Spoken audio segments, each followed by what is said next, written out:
Hunter from the class of 1980. So I am Dean Tom. I'm representing the class of 1980. Our class graduated 154, including 16 of us who graduated early. We entered the school when it was 466 Lexington Avenue, and we moved to this building in our 9th grade. We are the first co-ed class with 12 males graduating. We are very proud of the guys and being a class which helped evolve Hunter while maintaining many of its traditions. We are a class who has strived to make the world better. We are educators, medical professionals, lawyers, community activists, writers, filmmakers, artists, engineers, scientists, clergy, and business people. We are a very diverse group. Some of us have children ranging from grade school to college graduates. Some of us have dogs and cats. Some of us live in New York City, but we have classmates across 23 different states in the US, as well as 6 countries in Asia and in Europe. For many of us, our experience at Hunter profoundly changed our view of life and world, and it provided our first exposure to a much larger world. Tonight, over half our class will be present at a reunion dinner to celebrate our milestone 35th year and to renew many of these connections. I'm proud to announce that our class has raised $2,300 as part of the class fund.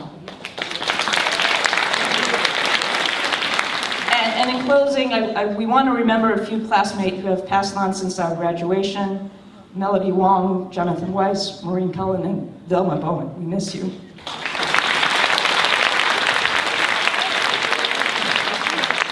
Thank you very much. Next we have a representative of the class of 1985.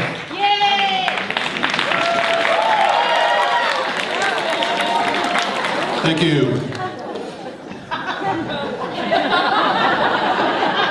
Yes, there's something different about me than it's 2 ladies are going, what's that dude doing up there? I want to hang with you guys. Welcome, greetings from the class of 1985. My name is Doug Krehbel. I promise I'll keep this brief. We are all in denial that 30 years have passed since our graduation. I think it's appropriate on this occasion to read something very poetic that kind of sums up the class of 1985. Wake me up before you go-go. Don't leave me hanging on like a yo-yo. Wake me up before you go-go. Take me dancing tonight.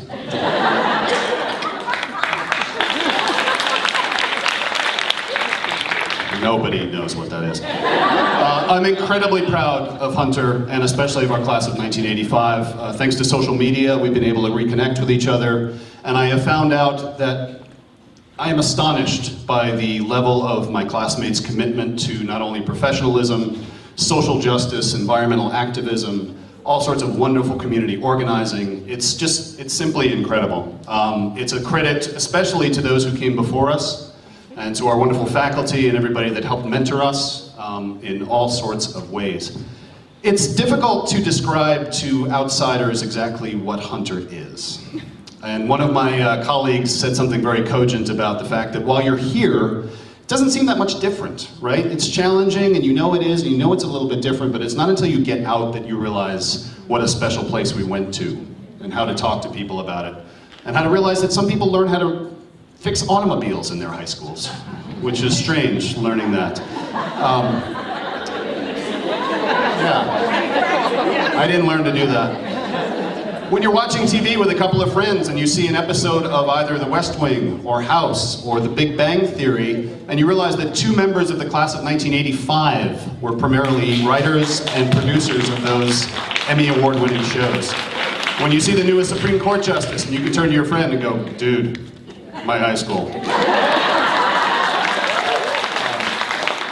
I didn't say dude. And I have to say something that's just come to me right now is people used to ask me when they realized that Hunter was all female before I went there, I think 2 years before I came there, they asked what that was like. And I think I can share with all my male colleagues in the audience, and especially in our class, about how amazing it is in a world where women still have to fight idiotic battles of prejudice to be preceded by such incredible, amazing, strong women.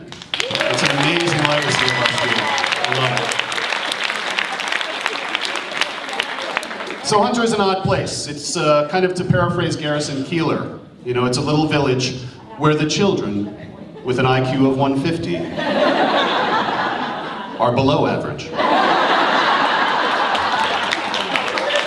Surveying the class of 1985, we find, and I won't give you the whole list, we find an editor of children's books at Penguin. We find a former speechwriter for Vice President Al Gore, who is the writer of House and West Wing, an executive at Facebook, and a host of other graphic designers and software developers and other people like that. A couple reporters for the New York Times, some other journalists, some writers, poets, fiction, non-fiction, published authors, university professors, an ER pediatrician, an acupuncturist, a dentist, and a psychoanalyst who, strangely, are all the same person.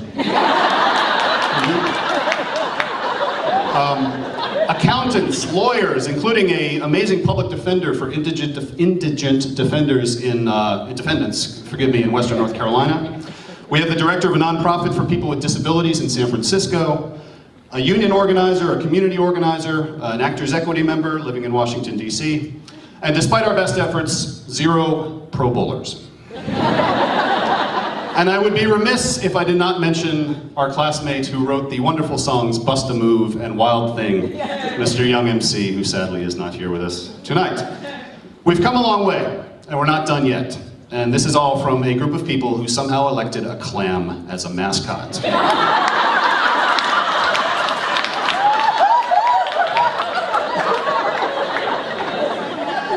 There are many wonderful memories of Hunter. I get to share a couple because they made me stand up here and do this.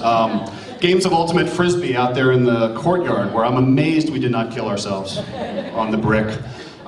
Being taken on a class trip to go see Olivier's Richard III, which I watched in awe and probably led to the career that I have today. Some wonderful people. You guys have mentioned some great faculty. I have to add Jack McNeil.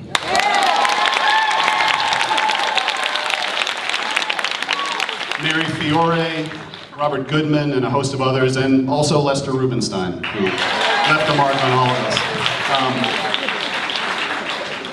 A couple of announcements. One is that we have raised, I believe, in our class donation, something like $14,000, which is awesome.